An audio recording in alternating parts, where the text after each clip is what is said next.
Hello, everyone, and welcome to today's live show. I am Breana, aka at Milky Booze. And I'm Monica Kim. No, aka. No, aka. And today we are doing our discussion of Legendborn by Tracy Deonn, which is super exciting. This was our February pick for the Magical Girl Society, and we can't wait to talk about it with you guys. So excited. All right, so a quick synopsis of Legendborn, if you have not read it yet, and you should if you haven't. It is a urban fantasy / dark academia book that follows our main character, Bree Matthews, who is a 16-year-old girl who enters the early college program.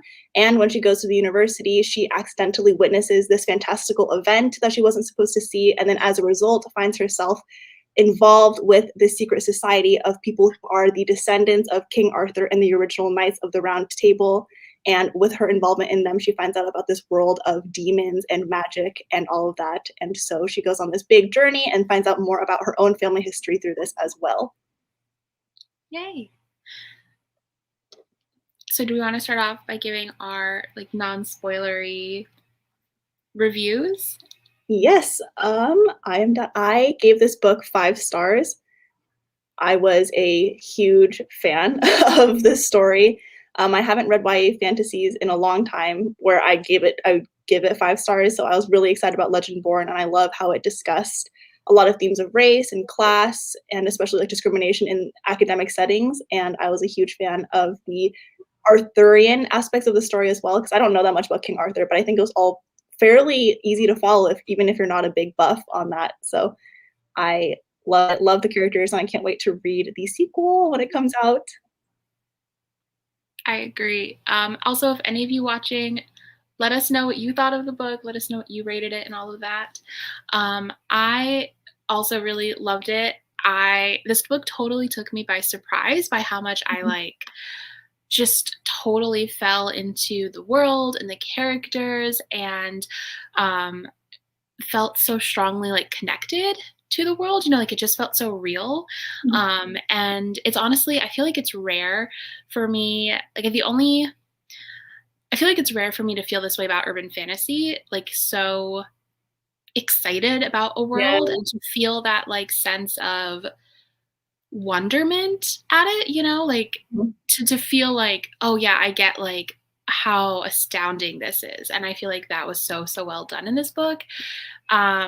And I loved also the characters, and I think that was my favorite part, is especially Bree's character and her growth and just all the things that she discussed in the book. I just thought was so brilliant. And it's also one of my favorite recent dark academia stories. I think one of the things that I sometimes think gets lost within dark academia stuff is that it's sort of been turned into just an aesthetic, whereas for me dark academia at its core is meant to be something that is criticizing academia.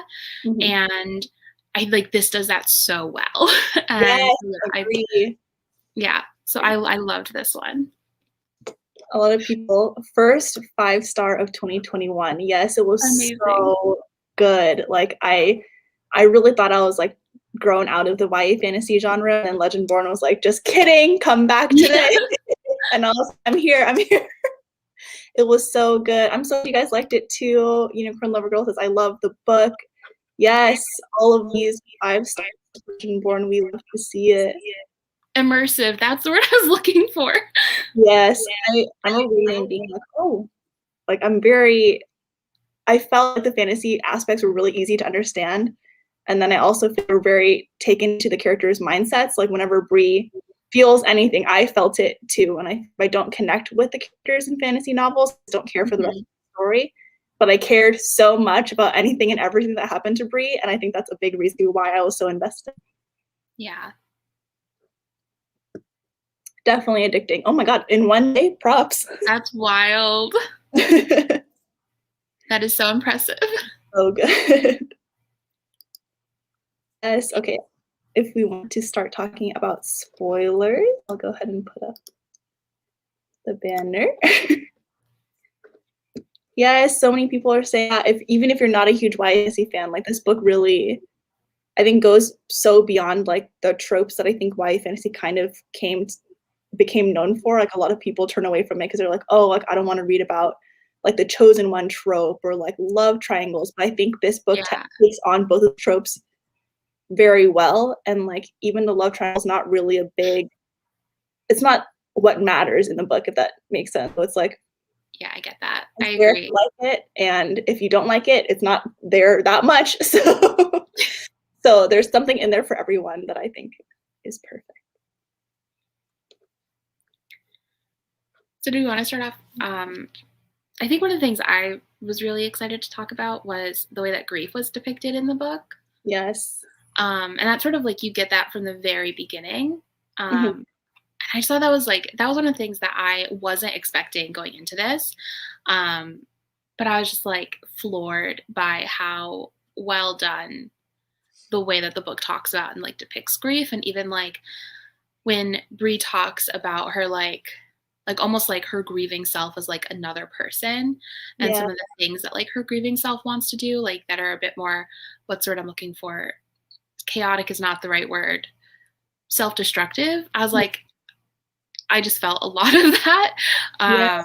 And I just thought that was like, it was something that I wasn't expecting this book to have within it, which like, I don't know why, like I knew it was about her, like I knew her mom was going to be dead at the beginning, but yeah, I just like wasn't expecting such a beautiful like discussion and depiction of grief as like what this book does. And also like, it doesn't do it in that way that I feel like sometimes I find in fantasy where like someone will be sad and then like they've moved on like a chapter later, you I know? agree. Yes, like so many times characters who are orphaned or like lose a parent or a loved one, it like is never brought up in after the fantasy stuff starts.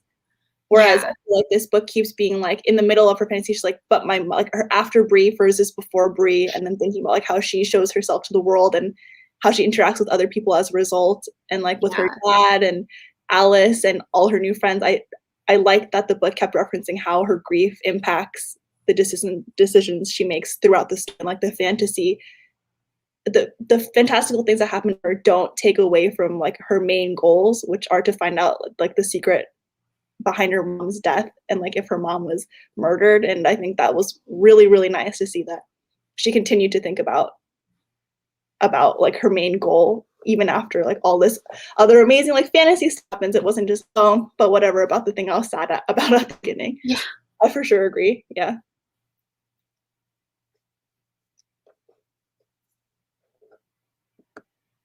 Yeah. I think really the way Tracy Deonn wrote it was just relatable, I think, for anyone who's ever lost a loved one or felt like the after Brie before Brie concept was like one of my favorite parts about her characterization, and how she talked about losing someone and how it changes you so fundamentally and that you have to act all the time afterwards, like was Yeah. brilliant.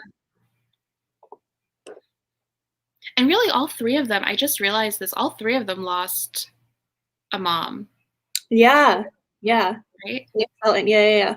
And it like, I feel like each of them, you see how each of them like handles that, which I thought was, yeah, I actually just didn't think about that until right this second. Yeah, that's so true. I actually didn't think about that either, but they all have kind of like an after version of themselves, Yeah.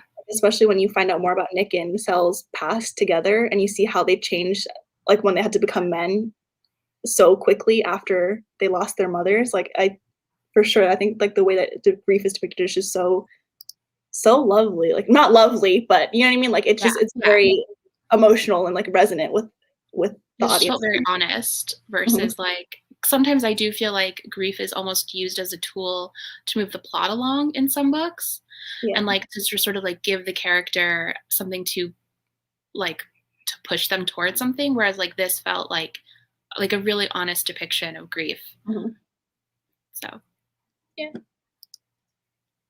And I agree about this one too.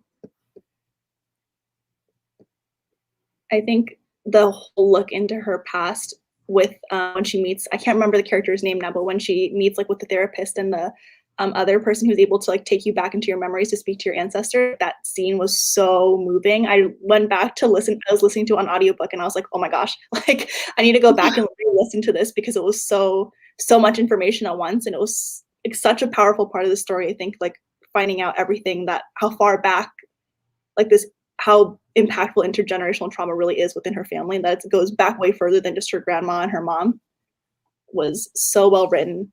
For sure, I Yeah, agree.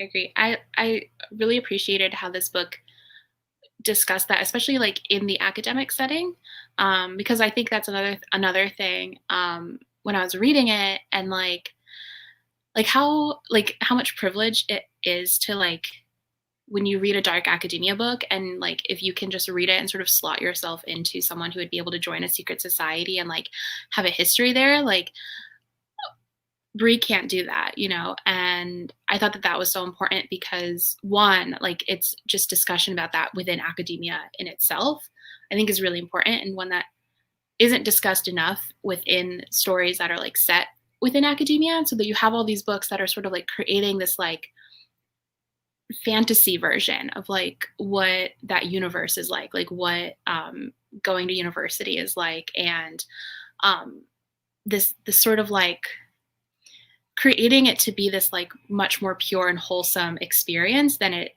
actually is for a lot of people in this country. And I really appreciated how this book discussed that, and how it didn't shy away from the fact that like, you know, Bree's entering the secret society universe, and like she's not welcome by a large portion of it, of the people within it, because she's Black and because of the university's history. So yeah, I thought that was like so well done. Yeah, and I like how it kept being brought up, like, throughout the book too. It wasn't, like, one instant where you're like, "Oh, they're racist." It was, like, continually it was small things, big things, and Yeah. I remember the scene, like, when her and Nick she runs into some, like, the older ladies who are, I think, like, married to men who are part of the society, and they meet Bree, and they automatically assume she's a servant, and they, like, order her to Yeah. go get stuff for them or, like, to take their coats.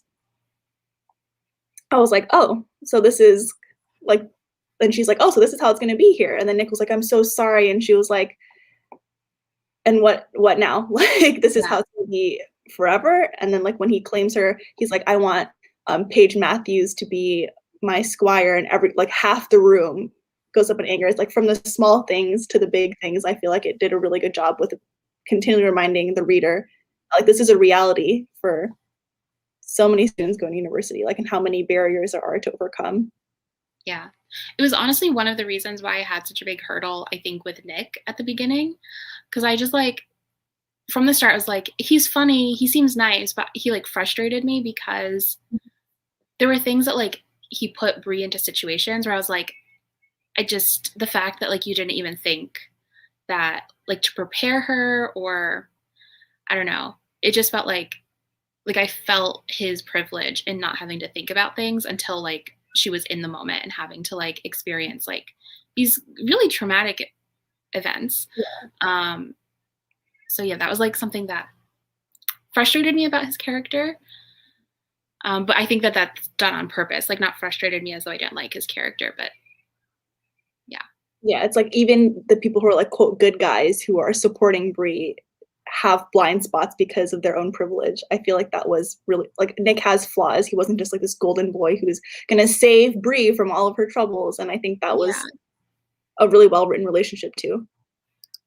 And yeah, I'm so sorry, like that sucks. And I think that's why like the book, I like that it's set in modern times and doesn't shy away from the fact like there's still a lot of racism. Just because it's not as overt nowadays doesn't mean that like it's suddenly yeah. this magical place like university and fantasy setting is like for sure. I agree with Monica, what Monica said earlier. You were saying like this book doesn't shy away from the fact that there's a lot of things to be fixed in the university system. Like, Even like within the like how they show like the statues of people who were like slave owners, and or like who were part of the Confederacy, and like the students are just expected to like exist there with these statues still there, which is just um atrocious. yeah, like, is that common?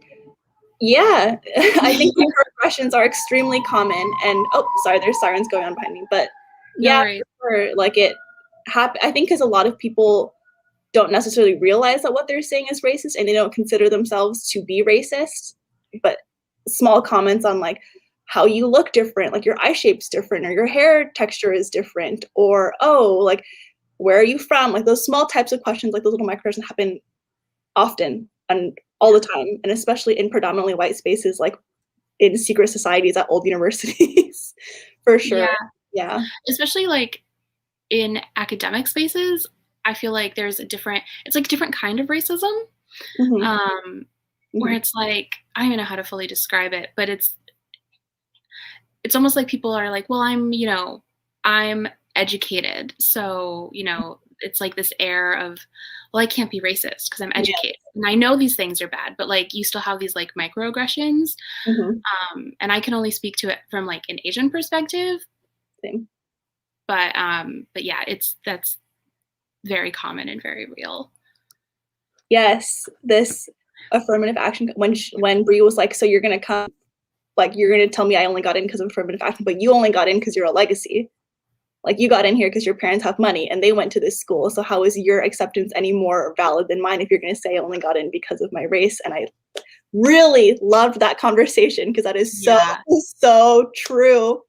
Like legacies are much more of what people are upset about. What they think affirmative action is what legacies are. Like Yeah. people getting 100%. in because their parents went to that school. Definitely, that was such a big part of the book where I was like, mhm.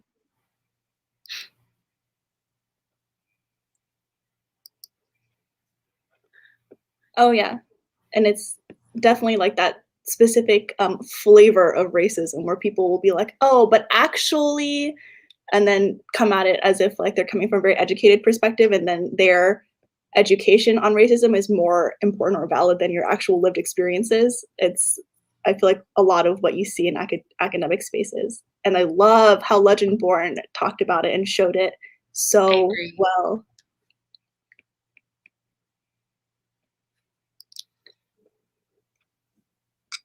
Oh, one scene also like that really stood out to me was I think towards the end when Bree shows up at that big ball or like the big feast. At the end, I can't remember what it's called, but like that big scene where she shows up and like the Scions all pick their squires, and then Bree notices like she's the only Black person there who's an attendee of the party, and Mhm. like all of the wait staff was brown or Black, and she was like, it's another thing of feeling othered where I don't think anyone else in that room who was attending even thought of it as an issue or even notice that that was like what was happening. Yeah. Or even like, I think it was during that event too, when you had like once she was announced as Nick's squire. Is that the word? I think Squire? it's yeah, I think it's Squire and like You had like the women who were like, or the people in general who were like nice to her throughout the entire book, but as soon as she like was actually like a mhm. threat, it was like, all of that went away, and that like kindness, or that's not the word, but the facade, I Yeah. guess, was gone, and it was like, okay, no, like then they were like, we want to put you in your place, and I was like, oh, I just, And the fact that like violence actually broke out after the announcement, it's like people can fake politeness only so long until their worldview is disrupted, and then yeah, and then like Sal has to like whisk her out of the room, and like all of the other people have to like make it out. It just was. I just love how the book brings that in and doesn't shy away from that at all. Like, it was so nice to read about in this like dark academia urban fantasy setting. It just Tracy Deonn, I will buy every book that you ever publish. I agree. Do you want to talk about her friendship with Alice? Yeah. I loved Alice, and I loved once she was finally able to be honest with Alice, Mhm. and like once she was like brought into everything, because like she's just such a um I feel like it allowed her character to really shine versus Mhm. like just always being like scared or like afraid that like Bree was going down this wrong path she could actually help. Um so I appreciated that. And I appreciated that she had like such a close friend who Mhm. like really cared about her, you know, like even if it was like she made a hard choice, you know, like telling Bree's dad about what's going on, Mhm. um, is like that's a hard thing for a friend to do because like you don't want your friend to be mad at you, Yeah, and so it's easy to just sort of like keep the peace and like ignore things and like, but like to potentially like lose a friend in hopes of like saving them or keeping them yeah. safe, I think was like really important. So yeah, at first I was kind of annoyed with her because I was like, why are you getting in the way? you know but but as it went on, I was like, okay, I can appreciate this, like this is a good friendship. I also really understood, like, the scene when Bree comes back just, like, battered, and then Alice is like, "What happened to you?" And, like, Bree can't tell her. Like, I would think Yeah, as if I was in Alice's position, what would I have even done? Like, my yeah, friend is bruised, clearly traumatized from something, and, like, all you can do is give support with having, like, no context, no information, and then you feel so helpless as someone who loves your friend, like, to be able to do this. So I feel like, yes, when Alice finally understood, like, the context of everything that was going on, I felt like that was such probably a weight lifted off her shoulders as a friend to be like, "Okay. Oh my god, okay." And yeah, I definitely agree, like, when her dad was like, "Alice is a good friend," and, like, he was telling Bree, like, Don't be mad at Alice for, like, snitching because she did it out of concern and love for you." yeah. I just really like I also love their banter when they'd be like, "Did you see Like, Jane Austen me?" And she's like, "I just sense some sensibility to you." And I know, I love I that. loved that little banter that kept coming up. It was so fun. I Yeah. agree. I feel like that's definitely some hard choices that Alice had to make with the very little information she had, and to see her continually support Bree was we love friendships in this story. We do. I love also, like, I think Tracy Deonn definitely took a lot of, like, the tropes that I don't like in YA fantasy and just, like, knocked them over because I hate, like, when the characters who were involved in the protagonist's life prior to the fantasy part, when they just get thrown to the wayside in favor of the fantastical characters.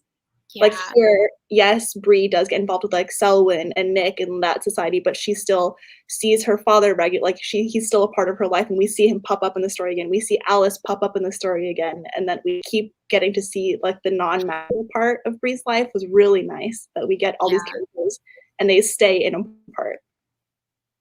Even, like, the little references, like, even to, like, them still having to, like they still have to, like, go to school and, like, do well in Mhm. school. Um, Yeah. Yeah, her dad and Alice were just, I think, great characters to just trying to give Bree the support she needed outside of all of, like, the neither of them wanted anything from her, which I yeah, feel like is the important part of their support. Like, Nick kind of wanted something where he was in love with her, he wanted her love back, he wanted her to be his squire. Selwyn had his own ulterior motives with his relationship with Bree, as as we all know.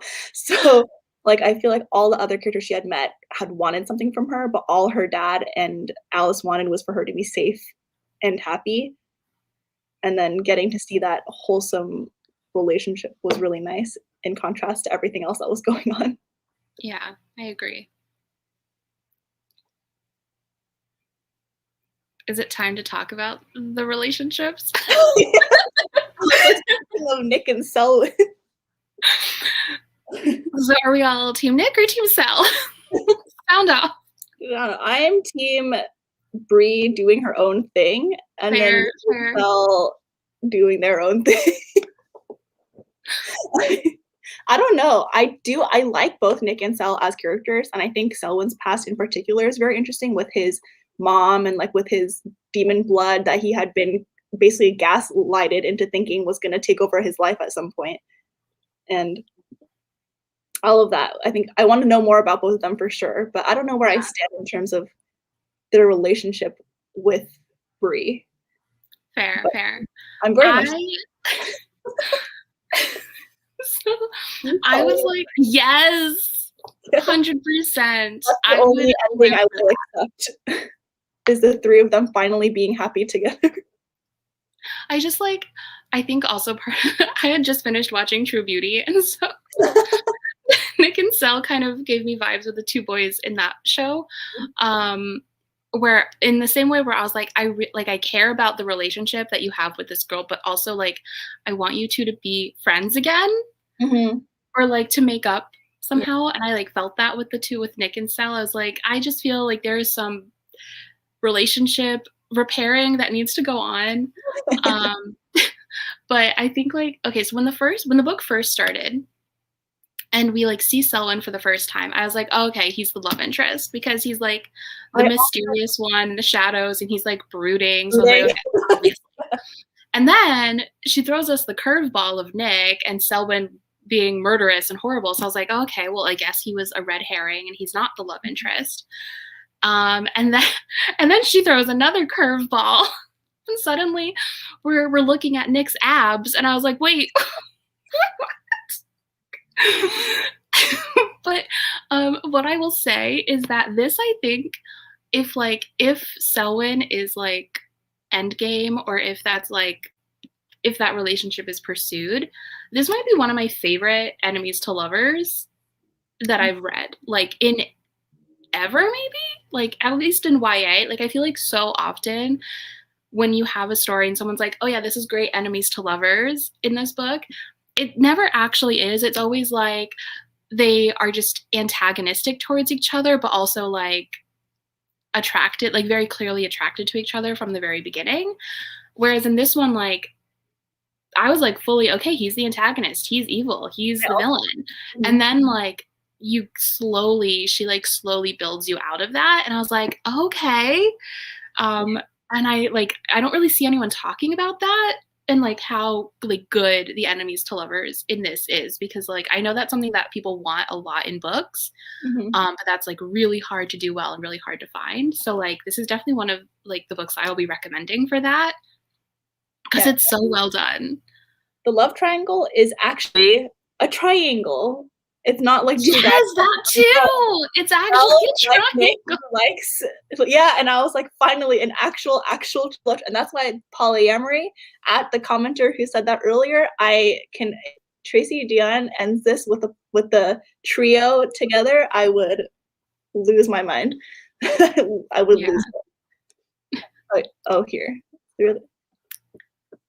Yeah, I agree. The Arthur Lancelot reveal, I think, said so much. I think a big complaint people had when I was looking at Goodreads reviews, where they were like, "Oh, Nick and Bree were so insta-lovey because it was one." And I do agree until I got to the end, and then it made so much sense that they were fated to be together. It clicked. Yeah. It also like really built up those like Lancelot, Guinevere, Arthur vibes. Yeah, that was interesting. And then like by the end, when like it's revealed that she's Arthur, I was like, wait, so like might it be Sel and Nick? Because I would be down for that too. I would be down for that too. Like I also agree. That's true. Whenever people interracial couples, a lot of times the other person's white. I do agree. I can see, I don't know, I see Bree either by herself in a polyamory relationship with all three of them together being happy, or with by herself, or if someone completely new came up in the third book, I would not, or not in the second book, I would not be opposed to that either. Yeah, I would not be opposed. I do definitely see that frustration though. Like I even feel like in a lot of like looking at it's a criticism that To All the Boys, the like series, gets too. Yes. And a lot of like big media or like big stories will like have some like a person of color, but then like they make the romantic lead white still. And that's frustrating. Oh, this is true. By the rules of order, she's probably not allowed to other one. True. I'm sure that'll cause a lot of angst. Yeah.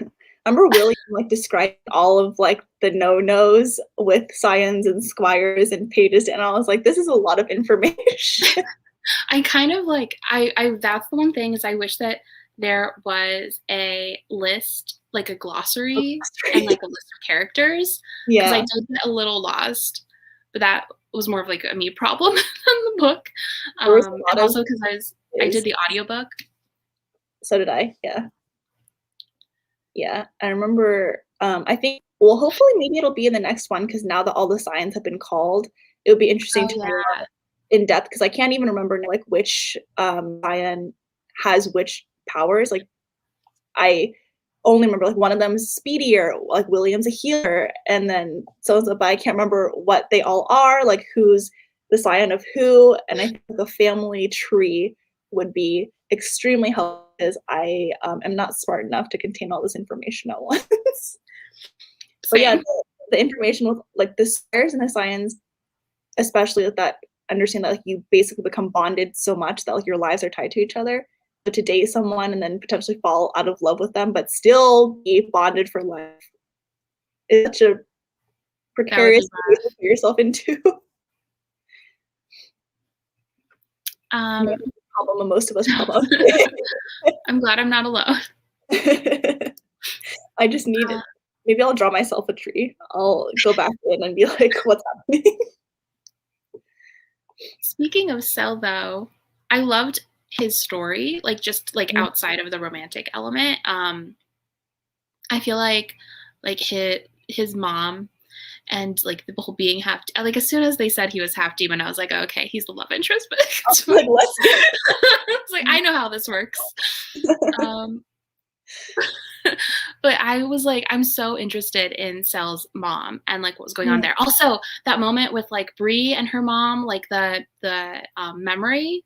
yeah. And as soon as like the one lady was like, or Bree's mom had her not face the one lady, I was like, I think that's Cell's mom, and it was, and I was like, yes. I feel like that has to be something that develops their relationship further in the second book, like finding out where his mom is and like I guess connecting over how the society affected their lives in very, very powerful ways. Yeah. And especially because I guess now that she's a scion of Arthur, that means that Cell's her king's mage. No? Oh yeah, true. Yeah. So then he's supposed to accompany her and keep her safe or whatever, etc., etc. I also like how like, and I'm interested to see how it can how the book continues to do this in future books. How it presents all of these like hierarchies and elements of the secret society, and then like completely destroys them. You know, like you have the whole idea of the Merlin and how they're the society is protecting the Merlins or like stopping them from like becoming fully demons or whatever. And the way that it reveals that like maybe that's actually not the case, and just like consistently showing the way that this like organization is, what's the word I'm looking for? Manipulating? Diabolical is not the right word. Scheming? Yeah, like it's just like it's there's like evil under it, and it has this like they all are operating in this perception of like of goodness, of like having a purpose, but then like when you actually scratch the surface, there's a lot of like horribleness underneath, which I think is also like a good metaphor for like America in general, right? Yeah. And especially like considering Nick's dad wanted Camlin to happen so that he would be called upon as a scion. Yeah. That just like so much of their actions are built on selfishness and a desire to maintain power and wield power for other people, to not just like power for the sake of power, but in order to manipulate and control others. And that he wanted Camlin to have like this horrible destructive event. He wanted to manifest it. He wanted it to happen so that he could be called upon, was just, I think, indicative of everything that the building up to. But, like none of these people can be trusted because in the end, ultimately, like you can talk about like sacrifice and about emotional bonds, but everyone's out looking for themselves to become like the most powerful Legendborn magic user. Oh, wait. Kind of an offshoot of this topic, but oh, for sure. Yeah. I agree. And yes. Right? That was like one of my first thoughts when William was describing everything going on. I was like, so Yeah. you guys don't allow people from outside of your society to like, jump in. So yeah. I thought about. also like what Uni Puppy said about the school board corruption. Oh yes. Which was really real. how, Mhm. like, yeah, she got scolded for, like, talking back or, like, having an attitude, and she didn't. Yeah. Actually, this yeah, it's an offshoot, but the discussion of, like, rootcraft versus ether magic and how ether is, like, colonizer magic because it steals as opposed to borrowing, and how I think what's the therapist's name? Patricia, I think? Patricia, But yes. I I think it's think the therapist, character, how she explains that, like, blood magic, what the colonizer magic is cursed because they steal it from their ancestors, and there's no respect there or honor. And whereas with rootcraft, like, you ask your ancestors to, like, lend them your power, there's a respect and honor there, and that's why the magic is different, and that's why they're able to call upon it and yeah, ask for it, whereas why there's so much tragedy with the colonizer magic is because it's violent in how it takes. And I think that or was such even, a big metaphor for colonization and, like, historical imperialism and everything and how it's still prevalent today. I It was agree. Like, even, mind-blowing. like, when you see the root magic oh, sorry. Sorry. I was just gonna say, like, even in the like, when you see them when you see, like, that one scene with the, was it a pregnancy, I think? When you Oh, yes. saw it was, like, a memory, and you saw someone use one of, I think Patricia's ancestors use root magic, in order to save her life, Mhm. but, um, it's not, like, fully, like, it Yeah, yeah. has a limit versus, like, the secret society, they, like, have no limit. They just, like, use magic as much as they want without any sort of, like, thought, Mhm. and I thought that, like, difference was really interesting. Yeah. Yeah, I really liked how it was explained too, 'cause I remember her being like, "But William was able to heal me so fast," and then Patricia's like, That's when they explain the colonizer magic, and it's like, "That's because they just steal it." Mhm. And I was like, "That's such a good part of the book." I just can't there's so many aspects of this book that I keep thinking about, like, it was so well written and so yeah, so beautifully explained. I agree. Like, I just chef's kiss. Um,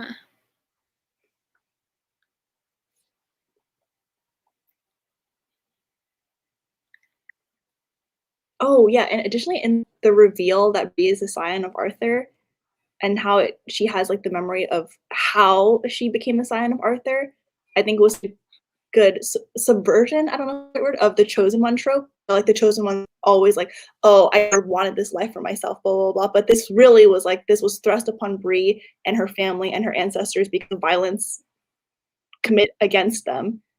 And so this horrible tragedy of colonizer magic, of the cursed magic of ether was, like, forced upon them, and now their family has been suffering for generations because of it. It was mhm. such an eye-opening like, it wasn't like that I think that's what made the twist so good, was that it wasn't like, "Oh, wow, look, this amazing, powerful girl," but there was this really deep-rooted history in how she came to be the Scion of Arthur, and it was just so good. I remember reading that and being like, "Oh my gosh, oh my gosh, oh my gosh." Yeah. Like, it like, to what you're saying, like, it's not just, like, a quick sort of, like, "Oh, yeah, now she has these magical powers." It, like, explores the trauma behind all those powers and builds up to that, I thought, really well. Um, and also just, like, the tragedy of, like, the women in Bree's, um from Bree's family of, like, all of them basically dying, um, because of this curse and because, um and, like, how they had to prepare for that and how her mom had to prepare for that, which I thought was, like it was just so devastating, Mhm. um, but I think also, like, was so well done by Tracy Deonn. Yeah, I really agreed. Like, when you realize the reason that the mothers kept dying so young is because, like, the magic can only exist in one woman in the family at a time. It just and how, like, losing your mom at a young age can affect the rest of your life, like, with before Brie, after Brie, all that grief and how it impacts everything that happens in your future. It just was so everything how it all connected together at the end was just so well done. Like, I already liked it when I was halfway through, but when I got to the end, I was like like, "Ooh." I was taken on a journey. I cannot wait for the second book. Yeah, I'm just really intrigued to see like because I feel like the first book was really about like introducing the secret society, introducing this whole universe, and I feel like the second book is going to really be about like sort of undermining a lot of it, or not undermining, that's not the right word, but like really dismantling a lot of it. Mhm. Because right now we're still sort of like in this universe where like the secret society that she's within is like who she's following, or not who she's following, but like who they're all, following and think like are the sort of the people who create the hierarchy and create the structure that they're all sort of working within. And I'm just really excited to see them tear all of it down, Mhm. um, because clearly it is very corrupted. Yeah, I feel like so I'm really hoping, and if not the next book, I don't know if it's going to be a trilogy or more, but I'm Okay. hoping to see like the main trio get not I don't want to say revenge because that sounds petty, but I want them to be able to take action against like losing their mothers as a result of the violence of the society. Like all three of them had lost so much and had suffered so much trauma because of it, and for them to dismantle it, like you were saying, and to kind of rebuild it hopefully into something better, or just destroy it altogether. I don't know. I'm very excited to see how that goes down. Yeah. Like, why does this group of like people get to own the Arthurian legends and all of that? Yeah. Like, you know? Mhm. Yeah. Yeah. I'm Maybe. also like interested just to see like all the people within it who she's become friends with, like Mhm. seeing them sort of have to actually look at the society that they're a part of and like be critical of it, I think will be really good. And I saw this comment earlier. I feel like there's gonna be some real tragedy. Yeah. I mean, already, right? Like she did not pull punches at the end. I was like, excuse me? Yeah. So much happened in the and I was listening to it when I was, like, walking my dog, and I was like I was like, "Stop. Wait." And like I feel like that's kind of rare sometimes in YA. Like at the end, it's always like, and they all ended up with this person to date and happily safe and Oh, yeah. sound. And this book was like, Nope. nope. Yeah, it's like, "We're gonna devastate you, and nothing even happened yet." Like Yeah, it really set a tone though of like, okay, there are like very real stakes. mhm, sure.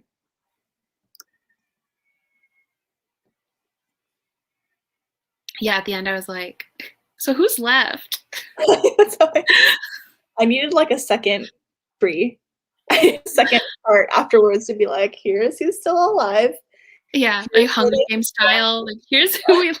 Yeah, I'm trying Yeah. to. Yeah, shit hit the fan. Oh, sorry, I didn't mean to curse. But it hit the fan in the last, like, fifth of the book. I was like, "Pause. What's happening?" um, Do we know? I don't I know. tried to look, but nothing's on Goodreads yet. There's not, like, a little book with a date, so I don't know, but I hope soon, except I hope. Legendborn also kind of just came out, so I know it'll be, like, a year or a long Yeah. Goodreads Oh, just Goodreads just says 2020, 2021. Please. hopefully, I hope it doesn't get pushed back because of, like, production issues or something like that. A lot of books got pushed back, I know. That's real. Oh, I'm working on it, but hasn't said anything about potential date. Ugh, I'll I'm keep my fingers crossed.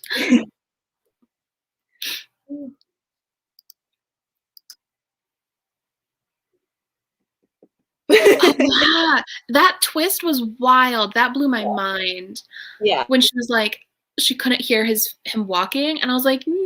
No! Oh, yeah, that whole yes, I remember being like, "Oh my god, oh my god, oh my god." I was like, are you kidding? But he's still alive, right? September 15th? That's what Google's saying? I don't trust that. I don't trust that. The author's saying she's working on it like a month. Okay. Whew.